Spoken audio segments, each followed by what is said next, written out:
Hujan deras yang mengguyur Kota Batu pada Kamis siang menyebabkan banjir bandang di Desa Bulukerto, Bumiaji, Kota Batu, saudara.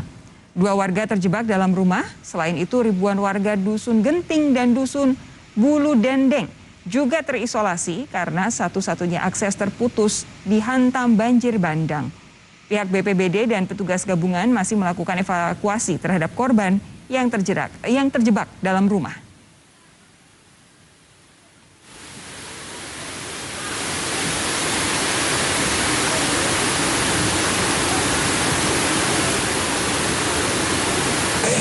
Informasi dari warga ada dua, ini belum kita ketahui, ya. Karena medan ya memang benar cukup sulit, dekat sungai.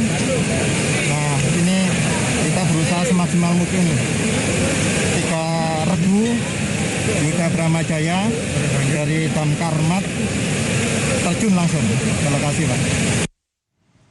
Untuk mengetahui situasi terkini banjir bandang di kawasan Batu, Malang, Jawa Timur, kami telah terhubung dengan Kepala Seksi Logistik dan Kedaruratan BPBD Kota Batu, Jawa Timur, Pak Ahmad Hoirul Rohim. Selamat malam, Pak Rohim.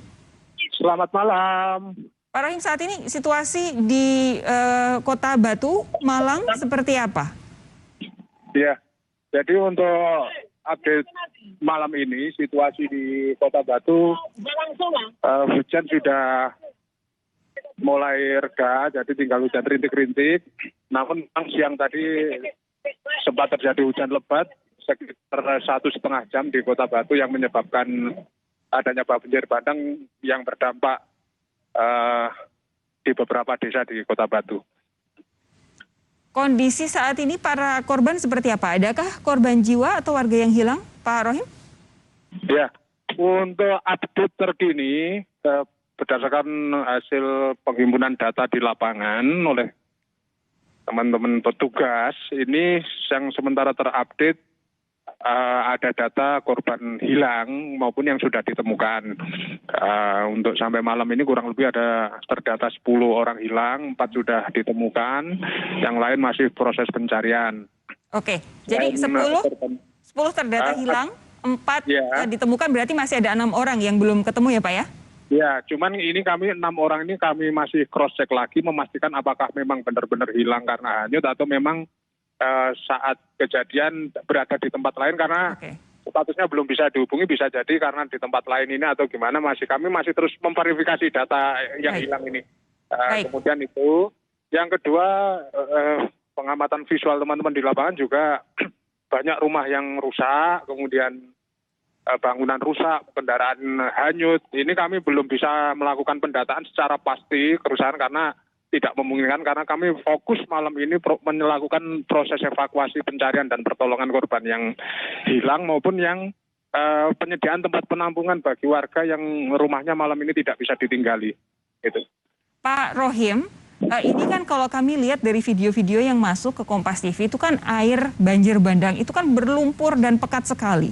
Sebenarnya penyebab banjir bandang ini apa? Karena terlihat membawa material lumpur dan juga pepohonan besar ke permukiman warga.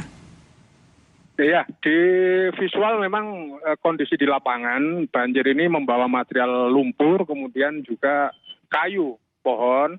Nah ini kami juga belum melakukan asesmen penyebab ini asal-usulnya dari mana material-material ini. Karena kami fokus sore ini masih proses pencarian pertolongan dulu, itu yang prioritas kami. Kemudian juga penyediaan tempat penampungan dan kebutuhan dasar bagi warga yang terdampak. Terkait penyebab ini lumpur maupun kayu-kayu ini kami akan lakukan kajian besok karena untuk kondisinya sudah siang, jadi asal mulanya dari mana akan kami telusuri. Oke, tapi apakah ini bukan sekedar banjir melainkan juga longsor, Pak Rohim? Kalau sampai malam ini visual di beberapa lokasi yang ada di Kota Batu kami belum menemukan titik-titik longsor yang menimbulkan sampai banyaknya lumpur seperti ini. Kemungkinan kalau dari longsor belum, tapi kalau lumpur kemungkinan dari erosi. Nah, cuman kami belum bisa memastikan ini erosi di daerah mana yang sampai setebal ini. Kami masih besok pagi atau siang ada tim khusus yang melakukan kaji cepat terkait ini. Ya. Pak Rohim, terima kasih sudah meluangkan waktu untuk Sapa Indonesia Malam di Kompas TV malam hari ini. Sehat terus ya Pak Rohim ya. Iya, terima kasih. Terima kasih.